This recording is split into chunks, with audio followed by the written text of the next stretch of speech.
clock in Washington and watch the clock, D.C., because time is just about up. Your government is on the verge of missing a midnight deadline to avoid a government shutdown. Republicans in the Senate cannot get this done without Democratic votes. And right now, the big question is what happens today as we watch the clock and the votes and all the other good stuff. It's Friday. I'm Bill Himmer. Welcome here. It's Friday, but not an average day. It's correct on that. Cooking up to be a big one. I'm Sandra Smith. Good morning, everyone. Democrats are vowing to hold the line until they get a budget deal that includes protections for so-called dreamers.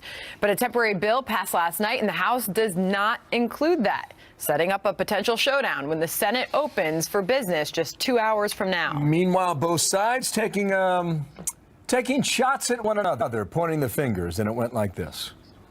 They fully intend to shut down the government unless they get their way, and we sincerely hope that Senator Schumer will abandon this shutdown strategy. This bill is sort of a half-baked facade. Nobody I know wants a shutdown of government. Well, maybe except for the president. Illegal immigration. That's what they've shoehorned into all this. We all know what the problem is.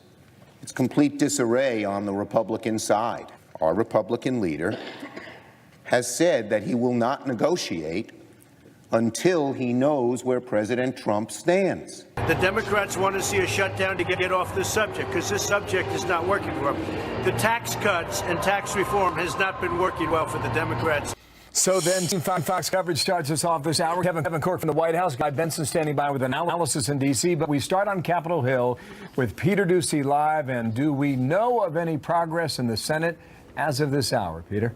No progress, Bill. In fact, just in the last 2 minutes, a senior Senate source told Fox News that at this point we should expect a shutdown over the weekend. Maybe it will last 2 or 3 days, and that is because Republicans don't want to give in on DACA, and neither do the Democrats. The senators first got stuck last night, just a few minutes after they got the House-passed spending bill. But instead of trying to hash things out really late, they decided to go to bed. They will not be back in the upper chamber for another 2 hours. That's 13 hours away from the deadline. And as of right now, Mitch McConnell does not have the votes because 3 of his own senators plan to vote with Democrats against this temporary spending bill. It's Lindsey Graham, Rand Paul, and Jeff Flake now. The Arizona Senator Flake, who isn't getting the vote on DACA that he wanted, now says that he opposes a funding bill for a month, but he would support something much shorter that kicks the can into next week. That is something the top Democrat in the Senate, Chuck Schumer, has been pushing,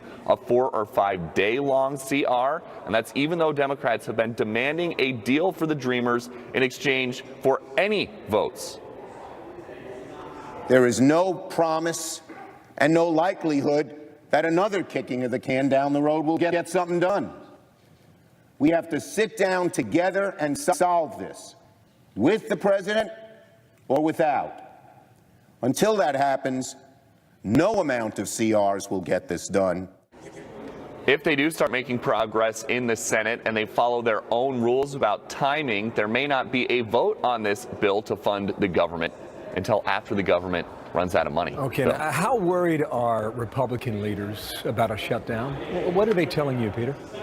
It sounds like, Bill, they are ready to blame Democratic obstruction for any kind of a shutdown, any kind of problems later on that could come tonight or into this weekend. And in fact, they are now pushing a new hashtag, Schumer Shutdown. Children's Health Insurance Program, known as CHIP.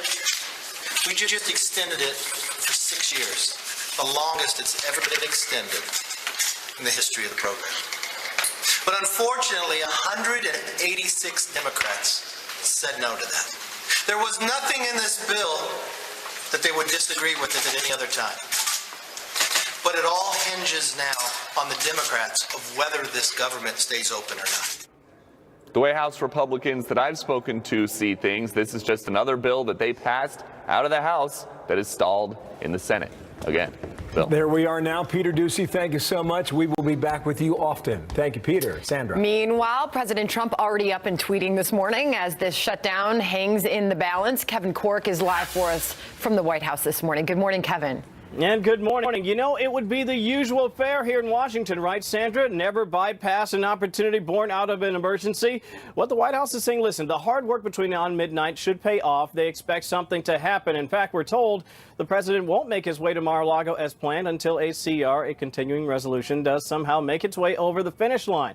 Now, you point out the president is up early once again, taking to Twitter. Let me share for the folks at home who haven't had a chance to check it out. He said the following: government funding bill passed last night. That's P-A-S-S-E-D. There you go. In the House of Representatives. For some reason, he typed it passed at first. Now, Democrats are needed if it's the pass in the Senate. But they want illegal immigration and weak borders. Shutdown coming? We need more Republican victories in 2018. And so there you have it, part and parcel to the unfolding drama here in the nation's capital. Of course, the president can only sign what Congress sends his way. And so senior administration officials telling us this morning here at Fox, the president and his chief of staff, John Kelly, not only worked late last night, they've been working the phones as early as this morning, once again hoping to avert a government shutdown. But the president still believes politics over illegal immigration are really a distraction technique being employed by the opposition. I really believe the Democrats want a shutdown to get off the subject of the tax cuts because they've worked so well. Nobody thought, including the Democrats, they could work this well. They've been so good that I think the Democrats would like to see us shut down in order to get off that subject. It really is regrettable that the Democrats are willing to shut down the government, which means not just saying no to President Trump, but saying no to our military, saying no to a longer-term extension of the children's health program, saying no to federal workers getting their paychecks. They're convinced this is all about taking them off the positive messaging about low unemployment, jobs, and a booming economy. We'll see if something happens between now and midnight. We'll be watching very carefully for you from our perch here at the White House, Sandra. Thanks for setting it up for us, Kevin Cork. Thank you. For more now analysis, the Guy Benson, political editor, townhall.com, Fox News contributor. Guy, good day to you. Going to be a long weekend, it looks like. Chad Pergram reporting from a senior Senate source that you can expect to shut down this weekend. How long it lasts, we do not know. We wait to find out on that. What is on the line for Democrats on this shutdown, Guy? Well, the Democrats are going to try here, I think, to see if they can precipitate a shutdown and still pin the blame on the Republican Party. Generally, the GOP takes blame for shutdowns. They're seen by the American people as the small government skeptical party, and they did force the issue 4 years ago during President Obama's second term over Obamacare. In this case, you have Democrats now with the House Republicans passing a bill last night, the Democrats in the Senate bragging to reporters saying we have the votes to prevent Republicans from keeping the government open. Now, Mitch McConnell has some issues on his own side. He doesn't have his entire group together. John McCain is off at home with his cancer fight. But even if all the Republicans voted for the House passed bill, the Democrats are saying they're going to filibuster this thing over illegal immigration. And it's just an interesting turnabout given the many years of Democrats saying that government shutdowns are the end of the world, a terrible catastrophe for the country. It's so reckless to tie any policy goals to avoiding a shutdown. And now that is precisely what they're doing. Now, you wonder if, the Freedom Caucus late last night when it crossed over to a yes vote for the continuing resolution. You wonder how much of a surprise that hit Democratic senators. They had to be waiting to see what that block of conservative Republicans would do. Now, sure, because go ahead. I was going to say, you're totally right, because what the Democrats, I think, were hoping was that the House Republicans would not get their act together and there would be enough internal strife in the House where Democrats could make the case very convincingly, Republicans control both houses of Congress and the presidency. How are you going to blame us, the Democrats, for a shutdown? But once the Republicans did come together and vote to pass a funding bill, plus that S-chip extension for 6 years, now it shifts back to the upper chamber, and Democrats basically saying, we're shutting this down unless you give us what we want on this dreamer situation. And we'll see how that plays. Which isn't going to happen based on all the reporting we're getting. Quickly here, DACA expires in March. Right. If you were to get another continuing resolution, that takes you to about mid-February. So either way you slice this, you either have a month or a month and a half to get an immigration deal together, which would deal with the dreamers and would deal with border security. That would be a massive lift for any Congress, much less this one. Go. It would be. I do think that there are contours of a potential plan. There are good faith negotiations ongoing on DACA, and I think what Republicans are going to be arguing is you do not need to couple these two issues right now today. Keep the government open, extend the health care program for kids, and let the ongoing conversations about DACA continue until next month or ahead into March, when there actually is a deadline on that question, and let them play out on separate tracks. Thank you, Guy. More to come on this. Guy Benson, instant analysis there in D.C. Thank you, sir. Thank you. We will be following the latest wheeling and dealing in Washington throughout the morning. Coming up in the 10 a.m. hour, White House Director of Legislative Affairs Mark Short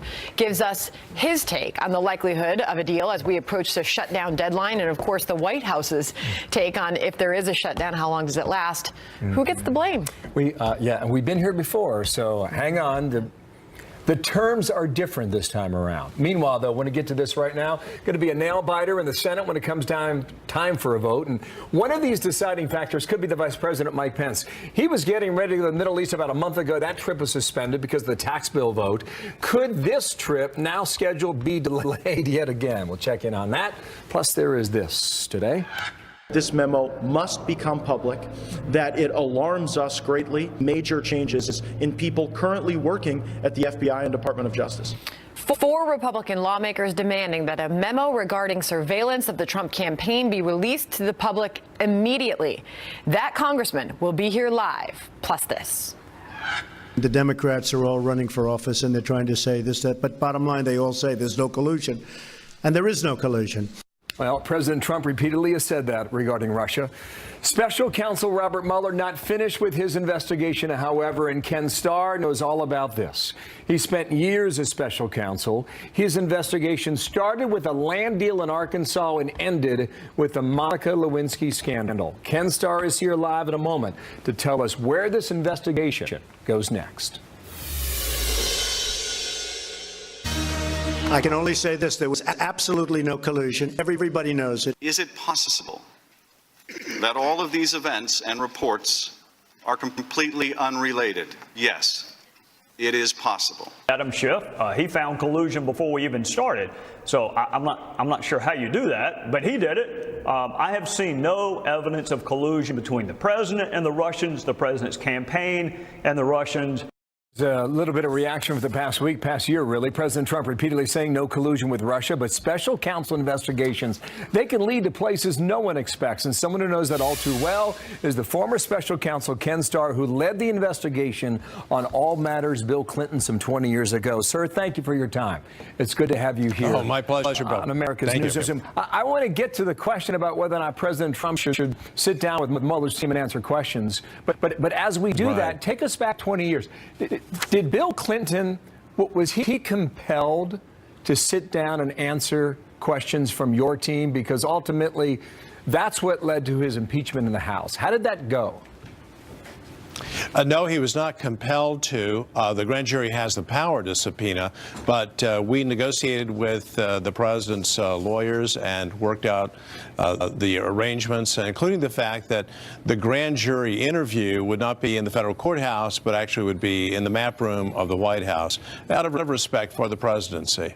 Okay, so what we think is happening now is that President Trump's team is negotiating with Robert Mueller's team. You probably would agree with that. What terms are important for President Trump before he submits, let's say?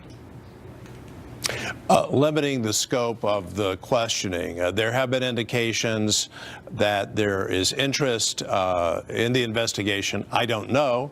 We're behind the veil of ignorance in the president's finances and financial arrangements and financial deals and so forth. But the focus of this investigation is, was there collusion? We know there were contacts, but was there collusion? And I agree, I'm not aware of any evidence that there was collusion. But limit the scope of the interrogation. Okay. Might be easier said than done. And the reason I suggest that is that Alan Dershowitz is on our air all the time arguing the special counsel law is a bad law. He says, frankly, too broad. You started with a land deal on Whitewater in Arkansas and ended up with Monica Lewinsky in a blue dress in a closet. Yeah, do you agree that the special counsel law is to Republican, Democrat doesn't matter? Is the law bad? Is the idea not well thought? It can be too broad, and you never know what's going to come in the door. We had, of course, no idea when we began the investigation that resulted in 14 criminal convictions in the state of Arkansas, including the sitting governor of the state, that we would eventually be investigating perjury on the part of the president in the sexual harassment case brought by Paul Corbin Jones.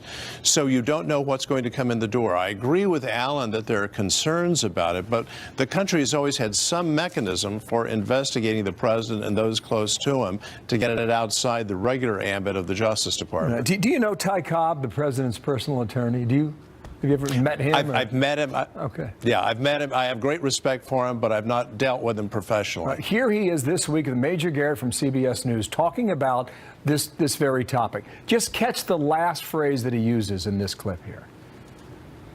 I would hope that a fair-minded Office of Special Counsel would approach it in a dutiful way, consistent with precedent, and it wouldn't be a mere perjury trap. Yeah, a mere perjury trap. That can be a vehicle. What is your view on that? I think there's a real concern about that. First of all, there is, and from a defense lawyer's perspective, it's a perjury trap. I think from the rule of law perspective, just tell the truth. If you're under oath, you've got to tell the truth. That's why we have the indictments now of General Flynn. I read through that indictment.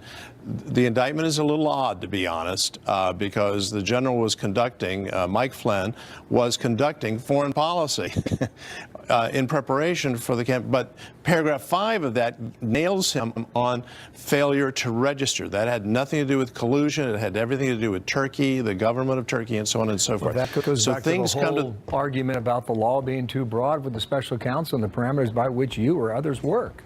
That's correct. And Congress, when we had the law, we don't have it. Bill, let me just say this: we don't have that law now. That law was allowed to expire. Okay, understood. Good clarification. And I think that's a good thing. I agree with you on that. I'm glad you stated that. 30 seconds left. Bill Clinton's team tried to demonize you. The Trump team, you could argue, is trying to demonize Bob Mueller. Does that strategy work? I mean, yes or no? It will eventually not work, but ultimately it's going to be decided under the facts and the law. Okay, but you disagree with the premise that I just stated. Are they not trying to? Not whether it's. Oh, I don't think the Trump team, at least I'm not aware of trying to demonize him. They are raising serious questions about people close to, senior people in the investigation, and I share those concerns. Ken Starr, I hope you come back. Really hope you come back and enlighten us. Thank you for your time today. Much appreciated. Thank you, Bill. Texas. You bet, Sandra. Great to get him on the program. Ken Starr will be featured, by the way, in a new special here on the Fox News channel. Scandalous is a 7-part series that dives deep into the political drama of the 90s, eventually leading to the impeachment of President Bill Clinton. It premieres this Sunday night at 8 p.m. And it is a case that has been shocking the nation. The parents of those 13 children now facing life in prison after being charged. A California couple accused of starving and torturing their 13 children plead not guilty on dozens of charges during their first court appearance. Authorities say most of the siblings, ranging in ages from 2 to 29, are severely malnourished, at a time. A state district attorney calling the actions of the parents depraved. Supposedly homeschooled, the children lack a basic knowledge of life. Many of the children didn't know what a police officer was. The 17-year-old, when asked if there was medication or pills in the home, didn't know what medication or pills were. Jonathan Hunt is live in Los Angeles covering this for us this morning. Jonathan, we learned a lot of horrifying details on this family. Yeah. Really disturbing, Sandra. The abuse and torture of these children lasted years, and according to the DA, it intensified over time. As well as chaining and padlocking their children to furniture, David and Louise Turpin would also beat them if they, for instance, washed their hands above the wrist, because that was considered playing with water. When they were chained, they wouldn't even be free frequently to go to the bathroom. The children were only allowed to shower once a year, and they were all deliberately and dangerously starved. Of the children at age 12 is the weight of an average 7-year-old. The 29-year-old female victim weighs 82 pounds. Several of the victims have cognitive impairment and neuropathy, which is nerve damage as a result of this extreme and prolonged physical abuse. Interestingly, the children were allowed to keep journals, Sandra. Those are now in the hands of investigators and could provide a lot of evidence for prosecutors if, of course, they were written without censorship from those parents. Sandra? We've seen the images of the couple in the courtroom. How do lawyers plan to defend this couple, Jonathan? Well, you know, honestly, lawyers with the Public Defender's Office admit it is going to be a challenge, but they say they have a duty to do the best for their clients. We are not planning to and will not try our case in the media out here. Our case, whatever it may be, is going to be tried and heard in the courtroom. The Turpin's children, meantime, are all facing a long road to recovery, both physically and mentally. Their well-being is being looked at, their health is being looked at, they're in good hands. As far as where they're going to end up, I don't know.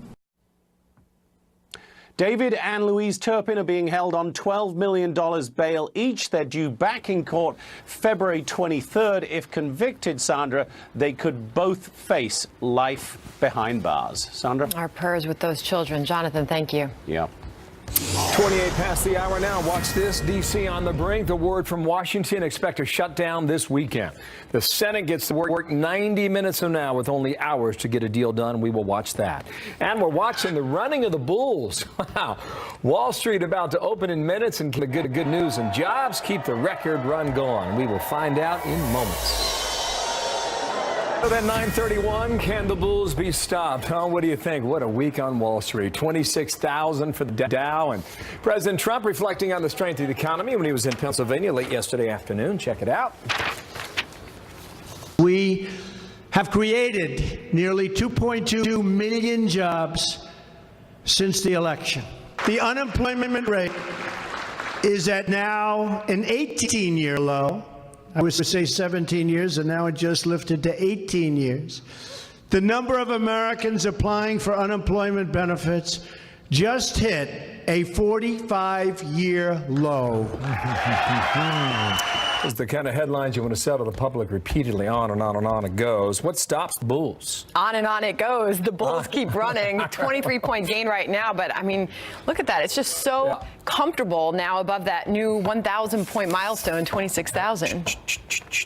Look, if you're running this White House, that's the message you want to get out there. I can tell you, though, when you look back at history, when we were up against potential government shutdowns, the market used to get really nervous. Different this time. Interesting. Not even been selling off. See if it holds. Right on. All right. Keep watching that. So the question, will there be a shutdown? A Senate aide now telling Fox News it is likely to happen. The clock is ticking on the Senate to pass a temporary spending bill before a midnight deadline. And Democrat votes are needed to keep the government open, especially with 3 Republican senators expected to vote no.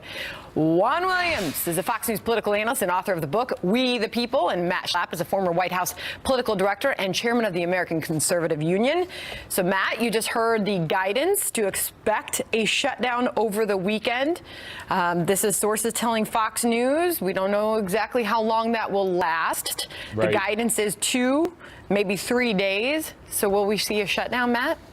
Yeah, my sources basically have been telling me the same thing over the last several days. I mean, Sandra, this is pretty simple, which is this is hashtag resistance. This is the Democrats saying don't do anything to help Donald Trump or to help the Donald Trump agenda. They believe it's in their interest Democratic leaders believe it's in their Democratic Party's interest to do everything they can to shut down Donald Trump's attempts to have any kind of his priorities in office. So, I mean, they want this shutdown. They think it's good politics. And for the first time in a long time, I can say this. There is not blame to go around. There is 100% blame on the Democrats. It's a risky strategy for their moderate members who are up in 2018. Something tells me Juan will disagree with that. Here's what the president is saying about this morning, Juan.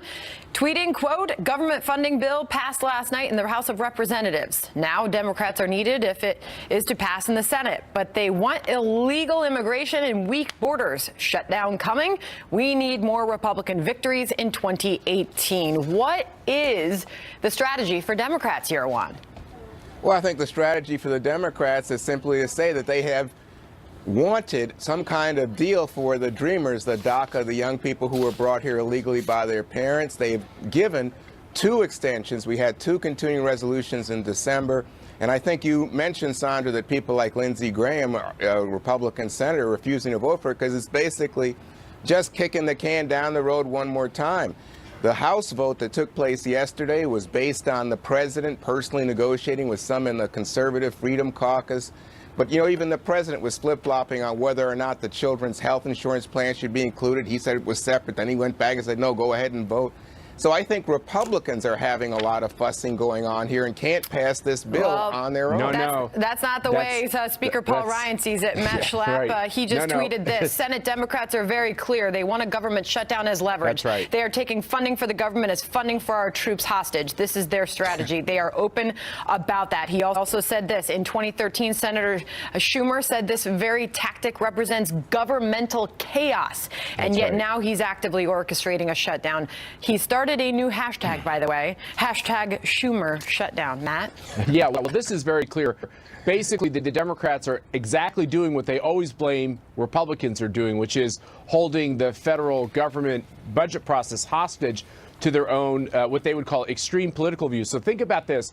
What Chuck and Nancy are doing, Pelosi and Schumer, is they're basically saying, I'm going to shut down the government. I'm not going to allow the military to get paid. I'm not going to allow Mattis to have all the resources he needs to conduct these wars because I think illegal immigrant negotiations over DACA and these other questions are the most important thing, more important than our soldiers. We've never been here before. When President George W. Bush was president, they worked out a deal because nobody believes soldiers in the field or soldiers shouldn't get paid. And what the Democrats are saying today is, screw the soldiers, let's fix DACA. And that is really bad politics and bad for this country. Hey, Matt, come on, I'm going to give you a hug, but that's wild. I mean, all of a sudden now, this is about military spending. Let me just say, the president created this crisis. He's the one that said we're going to do away with DACA, we're going to move it to March. That's going to be the deadline. There was no crisis until that. And then all of a sudden, he agrees to these continuing resolutions, says we'll get a deal. He wants a deal on DACA. This had nothing to do with the military. Now you see the GOP in hyper spin mode because they realize that with control of the House, the Senate, and the White House, the American people are likely to blame them for any government shutdown. That's fair to ask, right? Do Democrats have as much leverage as I think that you're suggesting in all of this? Do I think the Democrats have leverage? Yeah. Well, they need 60 votes in the Senate, Sandra, and there aren't 60 Republicans in the Senate. And as you pointed out, there are 3 Republicans who aren't voting for the plan as it stands. Well, we don't know that, but that's all to be determined. The fact is this. You're right, Juan. You're right, Sandra. The Democrats do have some leverage here because it takes 60 votes. But once again, we've never, ever been in this position as a country before, even when George W. Bush was president, because the Democrats realized this is they don't believe in shutdowns, they tell us, but they want this shutdown. Why do they want this shutdown? Because they're playing to their base on extreme politics about immigration. And in the past, Democrats said, we don't want to hold the military hostage for these types of other political needs. But in this year, in the year of hashtag resistance, it is forget the military, forget the fact that the troops won't get paid, forget the fact that the Secretary of Defense won't have all the options at his disposal. It's all about DACA. And the fact is DACA isn't even up until March and probably even later than March. So it's a false deadline. And who created that deadline? So if you care so much about the military, make a deal. Set a budget. That's what Republicans should do. They've got the majority. At 11 a.m. This debate is obviously happening across Washington right now. The deadline is quickly approaching. Thank you to both of you. A spirited argument there. Healthy, right? That's why he's 1 in a million. Ask